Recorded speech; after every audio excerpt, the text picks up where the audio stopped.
Yes, so the Irish Times today, slam talk forbidden in Irish camp. You might be able to see the picture there, Rory Best with some kind of weird head wrap around him there. Emmett Malone writing about the poppy, political, divisive, both or neither. That's a stretch band, actually, not a headband. Tommy's wondering if I know what a stretch band is. You see, Tommy knows these things because he's an elite footballer.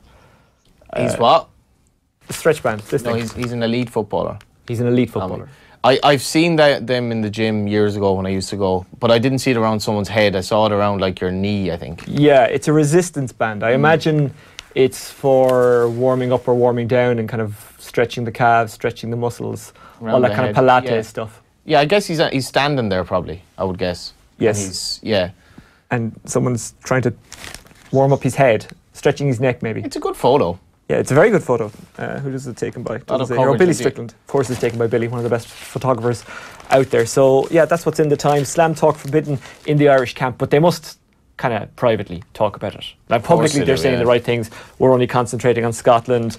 You know, it's not right to talk about the game against England before we play Scotland, but privately, you wouldn't be human if you didn't. No, you know, we're getting a lot of, you know, we don't get much in the way of non-sanitised stuff, I suppose, from these camps anymore. But aside from Keith Earls talking about working with a magician, that or was a mentalist, to give me that was a title. bit left field. Yeah, wasn't it? Yeah, it was, and it's the second time he's done that actually this season. Because a couple of weeks ago, he was telling me about working with a vision specialist or a focus specialist. So you retrain your vision essentially. So he was saying that he like picks a point and stares at it, and that helps him concentrate on high dropping balls. And as you've seen this season, Keith Earls is an expert under the high dropping ball. And I kind of said to him at the end of the interview, a little bit tongue in cheek, but kind of a little bit serious, is this just something that could be a gimmick, but if you think it gives you an extra 1%, is it worth your while? And he kind of said, well, yeah. And it could be the same with working with Keith Barry. Yeah, I wouldn't knock it. I mean, he's from your neck of the woods, isn't he? He's from Waterford, Yeah, that's right. yeah. He's our Uri Geller. Yeah, I mean, wouldn't we all want a Uri Geller, I suppose?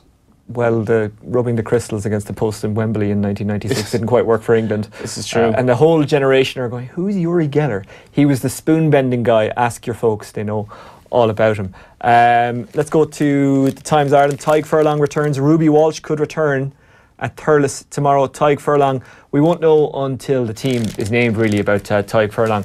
Ruby Walsh, though, I am interested. What's the situation there? What happens if he comes back at Thurles? Update us. Yeah, he's going to be riding in the first race on Tuesday in the biggest festival of them all. He's getting on now in his late 30s and he hasn't ridden in several months. He obviously broke his leg again. So Willie Mullins would like to ease him back in. I think ideally he would have had a bit more action than like a couple of days before Cheltenham, but it's certainly better than going straight into Cheltenham. And you know, his other rider Paul Townend is also back from injury recently, so it's not an ideal prep for the festival, but I'd expect that he will ride tomorrow and a couple of rides the weekend. Then he'll be nice and fresh coming into Tuesday. And he spoke in his Racing UK blog and obviously didn't give anything away about what he might ride, so it wasn't all that interesting, but can't wait to see him back. Yep, and we'll talk a bit more in detail about Cheltenham in the next few minutes. Let's go to the Irish Indo. FAI silence on Michael O'Neill, Henderson and Furlong talk, and of course the Rugby World Cup bid revamp. This is quite interesting. Rugby World Cup to change process after controversial decision to snub Ireland and give the 2023 finals to France. Written by Gavin Mayers and Rory O'Connor. A future Irish World Cup bid could be back on the table after it emerged that World Rugby are reviewing their bidding process with a view to an overhaul in the wake of the controversial decision to hand the 2023 tournament to France. Maybe some of the IRFU top brass went in and cracked a few heads in World Rugby and said, hey, what are you doing? People would love to have had a World Cup here. Give us one. And they're kind of saying, well, maybe let's review it a bit and get you one. We are, after all, a rugby country. We are rugby people. We are the game of the people. What was that horrible headline? This is rugby country. I used to read that in like Rialto and Fatima. I was like, well, it wasn't a headline, first of all. It was a Guinness branding. It was a branding thing, yeah. But what happened the other day was, I think it was Darragh O'Brien on what's the Monday night show called? I forget what it's called. Against the Head. saying it's the people's game. Now, he might have been saying it tongue-in-cheek, but it did spark a debate. Yeah, in fairness to Dara, I used to know him from the Setanta days, and he's gotten a lot of publicity from this. You know, it really has driven debate. I couldn't really care less about it, but, you know, it's an interesting thing. And you mentioned the IRFU. What about the FAI, though? No response to O'Neill's very interesting comments. They only go after Catholics. Yeah, well, just to clarify, he was talking about the Irish team going after Catholic players, and generally they only tend to be Catholic players. Now, Dan McDonald was on last night and Off the Ball, and he said the reason there is obvious, because if you're from a Catholic background in the north, chances are you support the Republic of Ireland, you want to play for the Republic of Ireland. The frustration, I guess, for Michael O'Neill is that some of these players have represented Northern Ireland, and then you've got guys like Daniel Devine, who can't go to the Euros like he might have, as Michael O'Neill said he would have. Why would you only go after a Catholic, though? Why would you not see that maybe a Protestant would actually prefer to play for the Republic in a career sense for some reason? Is it not possible? Of course it's possible. Is it that black and white that it's like, oh no, well, Catholics are nationalists, Protestants are... It's clearly not. No, it's not that black and white, but the chances are more so that if you're a Catholic, you have an association with... We need to get rid of that stereotype, though, as well. Do you know what I mean? It's like, it's not as clear-cut as that. And O'Neill's comments were very interesting. Maybe the FAI shouldn't be saying much about it. Maybe they should be like, we don't have anything to gain. Well, from the FAI's point of view, players are choosing to play for them. And yeah, maybe our manager goes after them, or maybe someone from the association goes after them. That player can still say no. I mean, they're advised by enough people now, so, you know, why not? The Good Friday Agreement is quite clear on this, though. You know, it's fairly obvious you can go one way or the other, and you have to respect that decision. You do, and there's a new kind of generation growing up now in Northern Ireland who don't see themselves as Irish, British. They're Northern Irish. Yes. And maybe when they kind of get to soccer playing age, as I'm sure many of them are, like Rory McIlroy, obviously clearly identifies himself as Northern Irish. And I'm absolutely cool with that because he's from Northern Ireland. That's maybe what Michael O'Neill is getting frustrated with, that he's not quite getting as much out of that generation that he thought he would, and it maybe will take time, as all of these things do, given the complex history, which we're not going to. I think that's a very good point. We don't have enough time. We just don't. We're only here in an hour. We really don't. That's a very good point to make there, because that references his own reference to how many of them are born in Northern Ireland, specifically Northern Ireland, and he spoke about that. I still think they have a major problem with the anthem up there for Catholic players, if we're going down that being generalising route. And I know, like, if you look at players in nationalist communities, it's still quite difficult for them. But O'Neill at the helm, you know, obviously his background, I think, has really brought the place together, you know, and... Well, he's well placed to comment on this because he's a Catholic who's played for Northern Ireland. Neil Lennon, the same thing. Martin O'Neill, our manager, the same thing. So it's not like it doesn't happen. It's not like there's a rule. It's not like... The feeling would be that maybe it's, you know, there might have been a bit of exclusion, but he's really worked to get rid of that. And, like, talking to Martin O'Neill about his time, he never mentions this as an issue. They were a football team. They weren't a political entity, and that's the way it should be. And I also think, you know, you can kind of throw political allegiance or background out the window when you have a team that is essentially a real underdog. They are underdogs, and that brings them together. And what they've done under O'Neill, I think, has really shown us in the south here to be underachievers in relative sense, or at the very least, they're watchable as well. Yes. You know, we aren't at the best. I knew you'd turn this political debate into a kicking contest on Martin O'Neill. And Caulfield. You're hard on me here today now. Oh, that's very true, yeah. I'll somehow manage to get it back to John Caulfield. Let's have a look at the Herald. Brogan plans summer returns. Brother Alan reveals forward will target a 6-month recovery. We've obviously mentioned this. Bernard Brogan has done his cruciate, which is a horrible thing for any player at any age, but the older you get, the harder it is to recover. And his brother, though, says that, you know, he's hoping to be back for August, and maybe he'll play some bit of championship football for Dublin. Of course, more games at that stage of the year this year as compared to previous years. And as we were saying about Bernard Brogan, never particularly relied on pace. It's something that Conor McKeown of the Evening Herald has been speaking about with us here on Off the Ball AM. And we'll get to that in just a moment. Actually, let's have a look at it now. This is Conor McKeown talking about Bernard Brogan. Bernard Brogan's legacy is already written, you know. He was already Footballer of the Year in a season when Dublin didn't make an All-Ireland final. He was already an incredibly prolific forward who then developed his game to being this kind of all-round thing. Now, it looked like he was going very well. He started off that night against Kildare and he set up 3 or 4 goal chances. I still think with the emergence of Conor O'Callaghan, I don't think he was going to be a starter this year regardless, but he was going to go out with his boots on though. Well, that's he wasn't going to just hand it over to Con and say, oh, you scored those great goals last year, fair play to you. I think his role now is the furthest man forward. That's always been his best role, but I think it's now really the only role that he can play, and I think that Dublin just have a guy who's younger, basically, you know, and is a sure bet to start. But I think he probably would have gotten game time this year. He's like all these fellas. I remember interviewing Dennis Bastick 2 years ago, 3 years ago, saying, why are you coming back? He was 34, 35, and he just said, greed, you know. And like Bernard Brogan be the same, like, why go out with 5 All-Ireland medals when you have a fair chance of getting a 6th, you know? So I think his legacy is probably, I think he'll go down as one of the great Dublin forwards and definitely one of the most prolific forwards of his generation. Conor McKeown of the Evening Herald speaking about Bernard Brogan here and Off the Ball. A great point that he makes there about Bernard Brogan and indeed elite athletes. He mentioned Dennis Bastick not wanting to go out. He wanted even more. And that's the thing about elite athletes, that they don't think like you or I. They don't think to themselves, well, sure, I have 1 All-Ireland medal, I'm fine now. They think, I want to do more. I want to be better than I was. They don't take things like logic into consideration, that they're that bit older or maybe they have an injury, and that's kind of what makes them. And sometimes, and I'm not speaking specifically here about Bernard Brogan, it is what breaks them in the end. But I can understand why Bernard Brogan wouldn't want to go out on an injury like that, and he certainly has the talent and he certainly has the drive and he certainly has the commitment to come back and play for Dublin this summer and make some impact regardless of who's in front of him, because Bernard Brogan is one of the most naturally gifted players I've ever seen, but most importantly of all, he's one of the hardest working players I've ever seen, because natural gifts only get you so far. His hard work is what has got him this far.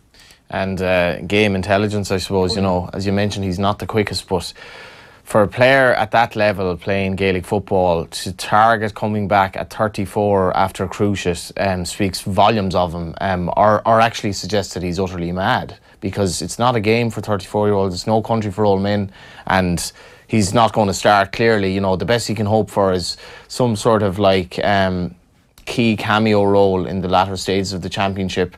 I was watching him a bit in the league. You know, he's evolved as a player because of his, you know, he's obviously, his pace is on the decrease, but he was evolving into that player that would get the ball, lay it off and create space, and just simple Gaelic football really in a I suppose in an era when people are talking about how the game is in such a flux, but win the ball and play it to the guy who's running in. And drag a marker with you. Exactly, and you could see that very much from behind the goal, you know, from the coverage. But what, like, it's just, you know, I'm fairly friendly with Johnny Dunleavy. He's just coming back from, you know, he's had cruciate problems, and it's a lonely road, notwithstanding the fact that he's guaranteed nothing, you know. And if you look at how many inter-county players over 33 with, you know, you even looked at Sean Kavanagh, how it was almost sad to watch his kind of regression last season. We're calling winning an Ulster title regression, are we? And then going on to win an All-Ireland club title.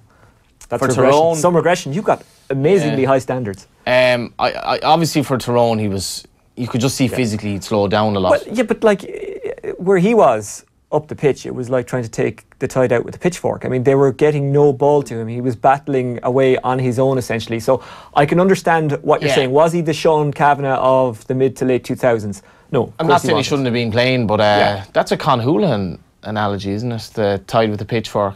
It was initially said to me by Joe Brawley. I think he borrowed it off Con, because I remember reading that one time in I'd imagine there's many phrases out there that come from Con, so many that I know you we can track. borrow it now because he's obviously deceased, but I just wanted to give him a little bit of credit because I think it was Con. What a man for the analogies and imagery. Yes, but, as he said himself, any man who could misplace a comma was capable of anything. Anything, and you know, Brogan is seemingly capable of anything to do this, but it'll just be, I think probably as well Gavin would see it as a positive that he's around the camp, you know, because he's just such an inspiration, great guy by all accounts, and again, it'll make a probably somewhat uninteresting championship a little bit more interesting, you know. Well, I think it was always going to be interesting. Like Mayo are going to do their comeback thing, possibly after being beaten by Galway. I'm trying to make a case for any other team, possibly Tyrone, but not on the evidence of what I've seen in Croke Park in the last couple of years. Kerry, great point. A lot of younger players, and people are saying people are saying next year, even though Sheehan is trying to calm it down and pour water on the fire and say, well, they'll be grand next year. I think they're going to be good this year. Well, they've Clifford back, and I mean, last year, James Donoghue had a bad year, so you'd be just wondering. Defensively, though, they're definitely not at the races at the moment in terms of winning All Ireland. That's the big job they have. Even against Galway last year. Well, even Galway last year in the Championship created loads of goal chances against them. Obviously beat them and created loads of goal chances below in Kerry in the league. But they'll be working on that. How many teams can beat Dublin? Mayo, this year's form, certainly not. But I think that Kerry just have this muscle memory as a county, and that counts for an awful lot. Yeah. It's like with the younger Kilkenny hurlers. They get an extra few percent out of the fact that they are Kilkenny. They know they can do it. Yeah, exactly. And history's in their favour. And sometimes that maybe gets a bit lost. Like, you wonder with Manchester United at the moment, has that been kind of lost a bit? I don't think it's been lost by Kerry yet, and I don't think it would ever be lost by Kerry, because there'd just always be this innate belief, we're Kerry. And I think because of that and their talent and the fact that they'll defend as a unit and attack as a unit. And you mentioned Galway getting goal chances. But Galway, the way they play, they're going to get goal chances against anyone. People forget the talent that they have and what's come through from minor and under 21, and the fact that even though it's now, it's always been a dual county, there's enough footballers and enough hurlers that you're always going to have two strong squads if you do the work. Yeah. But I just think there's something happening in Kerry, and it's going to happen this year. Would Bernard Brogan get on the Kerry team? Oh, at the moment, no, because he's injured. Hey. You've dodged that one, Oisin. Yeah. Dodged that one. He'd get on a few teams even now, actually. Probably come off the bench. Do you reckon? Yeah. I think maybe they need hard runners, and that's why you've got the likes of Sean O'Shea, Clifford, James O'Donoghue, who had injury issues last year. Hopefully, as you say, he'll be fit, because he's something People special. forget that he's like a new player. If they, he was so out of shape last year. I should mention, by the way, I'm going to New York and Leitrim this year. I know a few of the New Sock lads are in New York at the moment. Yes. But I'm going to New York and Leitrim, hoping to see a bit of history. First championship one. And New York have a really great chance in that game. I think they have. If Jamie Clark is playing. Yes. Would Jamie Clark get on the Kerry team? I would suggest he would. Would he get on the Dublin team? Quite possibly. He probably would, because he's awesome a goal footballer. Poacher. Yeah. Oh, he's so good to watch. He's everything. Yeah, he's everything you would want. Let's just crack on with the papers. Real tangent here we've gone on. That's okay. From what I've seen of this show, that's pretty much what this is about. Yeah. You come in and you talk general stuff in the morning. By the way, the three players Duck you to mentioned water. there. Yeah, exactly. Jamie water. Clark, Bernard Brogan and Sean Kavanagh. Probably the three best guys in the GA to rock a suit as well. Yeah, well, Jamie's a stylish man. I mean, loves his coffee as well. He was a hipster before hipsters were hipsters, Yeah. which in many ways, does that mean he's not really a hipster? It means he's anti-hipster. Yeah. Or post-hipster, if that's a word. But he's not a fella who would rock this absurd beard. Just wouldn't work. Jamie Clark, it'd be very strange if he had one of those beards. Imagine if he... Mine? No, yours is quite... Just I think ours is quite normal. Yeah. But if Jamie rocked up in the Leitrim game with this hipster beard, I think it would garner a lot of headlines. Yeah. I'm not suggesting he should do it, but if he did, I would think it would garner a lot. Remember, Paul Galvin was the only one who wore tight-fitting gear, and then about a year later... It was abnormal every not to. player, you wouldn't see a boot cut in the dressing room anymore. Like, us boot cut people are derided.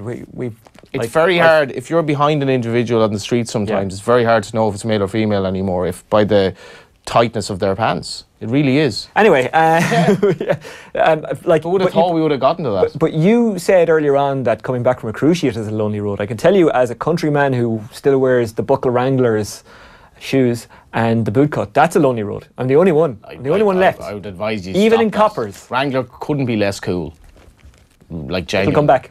Everything comes back. Everything comes back, including Harry Kane, who at one stage of his career looked like he was What a player. on the way out. What a player he is. At Champions League, Spurs live the dream. Brogan back to return again. They're covering Bernard Brogan being backed by his brother to return. Harry Kane will be in action for Spurs tonight against Juventus. 2-2 going into that game at Wembley, a place that Spurs really have begun to make their home, especially in the Champions League.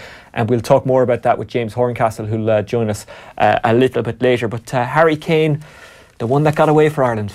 Yeah, for Ireland. Galway connections like yourself, Johnny. I wasn't aware of that actually. His Galway connections, but what a player! Just talk about a complete striker, and his passing ability as well. That pass for I think the second goal on Saturday. Just what a player! And God, Ireland could do with him. Yes, let's move on to the Star. FAI silence on Michael O'Neill. These are the comments we've been talking about across various media outlets. Basically, the FAI saying nothing about what Michael O'Neill has said about the FAI targeting Catholic players. He wants a gentleman's agreement with Martin O'Neill that he won't go after certain players. Liverpool drawing 0-0 with Porto. It's on some of the back pages, even though the game was never really in doubt. Mags fits the bill for Davy. This is the story that Mags Darcy told us yesterday here on Off the Ball AM, a video that you can check out on our website and social media channels, that she's now working with the Wexford senior hurlers and coach Davy Fitzgerald. A good story in here about her first meeting with Davy Fitzgerald, her basically saying on the side of a pitch, "Are you laughing at something? Have you got a problem?" And Davy saying no, and they've got on ever since. That they've been basically, if not working together, certainly talking. I'm not sure if you know Mags. I've just seen her on. She seems a very likeable character. I've seen her on Sunday Game a bit. Brilliant analyst. Absolutely brilliant analyst. Knows her hurling. Really does. 4-time All-Ireland winner with Wexford. May go back, may not go back. She said yesterday herself that holding a kettle at the minute is difficult for her, and she doesn't want to just go back to get a Wexford tracksuit. She doesn't just want to go back to be in the squad, to say she was in the squad. On that point as well, there's no reason why we shouldn't have more girls and ladies doing analysis of men's games. No reason whatsoever. Like, you know. Yeah, especially not when they have the knowledge of Mags, who... Yeah. And Ursula Jacob is another one as well. I used to have in a podcast that I used to run. Just brilliant hurlers. And Ursula actually said it to me one time. She said, "I don't think of myself as a camogie player. I think of myself as a hurler." You know, all her brothers are hurlers. Her dad, Mick Jacob, obviously, great hurler. And that was actually a great point. And now the associations, well, they're not merging, but they're certainly moving closer together. Great work done by Liam O'Neill and various people over the last couple of years. Liam O'Neill, the former GA president. And that's a good thing. I see, very good thing. I see lady sport only going one way, and that's up. Okay, one more paper for me, and then we'll have a look at yours. The Mirror, FAI silent on Michael O'Neill. Again, talking about this Michael O'Neill thing. And Champions League, here's looking at Juve. I like that. And that's Dele Alli wearing a mask and a headband, not a head stretcher like Rory Best or whatever that thing was called. The head stretcher. Pochettino says that he's told these players they will become heroes by knocking out Juventus, which is more than possible. A 0-0 draw would do them, but they tend to concede goals on occasion, Spurs, so I'm not sure we're going to get that 0-0 draw. It's always difficult when you have that type of ascendancy going into a home game, I think, you know. Do you sit back? Yeah, I don't think that would go against what Spurs do at Wembley. So what's the point in doing I think you have to, you know, you tell the players, oh no, we have to play this as normal, but as you were saying earlier on about, like, it has to be slightly in the back of their mind that, you know, the Daily Mail as well is about Brogan targeting August, and of course Landis calls on Wiggins to be stripped.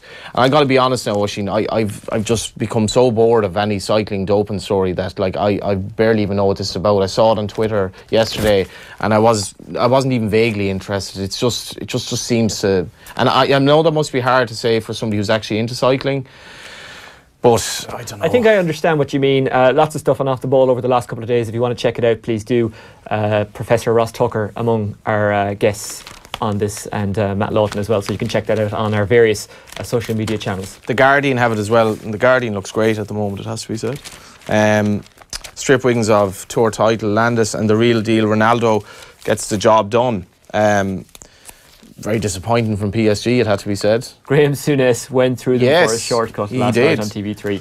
It's funny to watch, and the thing is he's not being sensationalist when he does this. He's not trying to create No, he's not. He's actually genuinely really unimpressed with professional footballers. Angry. Yeah, he is angry. And a lot of that anger, and I think he has admitted it himself, comes from the fact that he can't play football anymore. And when he sees people who still have the chance to do it and they don't take it, he gets really upset with them. And you can see the player getting frustrated inside him, and you can see the manager getting frustrated inside him, and he barely contains it. But it's wonderful to watch because it's honest.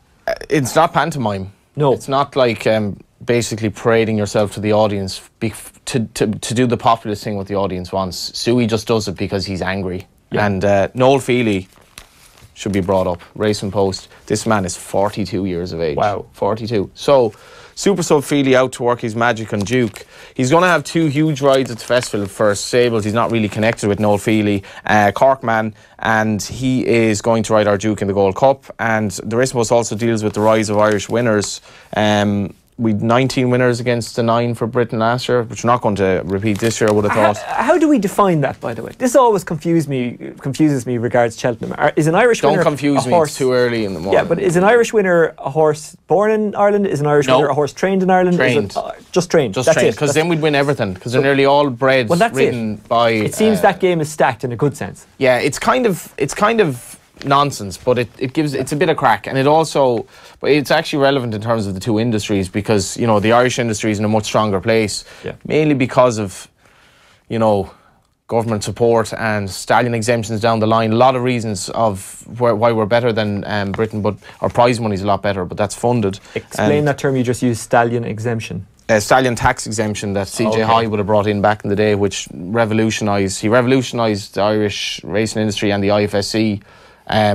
Whatever we think of CJ, he won the Tour de France in 1987. and the stallion. And he was part of the Irish squad in 1990. What about that photo? He was there with Stephen Roach and the French Premier at the time. And then we have... Probably would have been Mitterrand at that stage, would it? I'm not sure, actually. Doesn't really matter. I was 4 years of age, I think. But also we have the Telegraph, Salah, what a player he is as well. Front of the... he was playing last night in the dead rubber, and England rugby hit by triple injury, and obviously Froome's still proud to be part of the Dale Brailsford team, Sky. He must stay.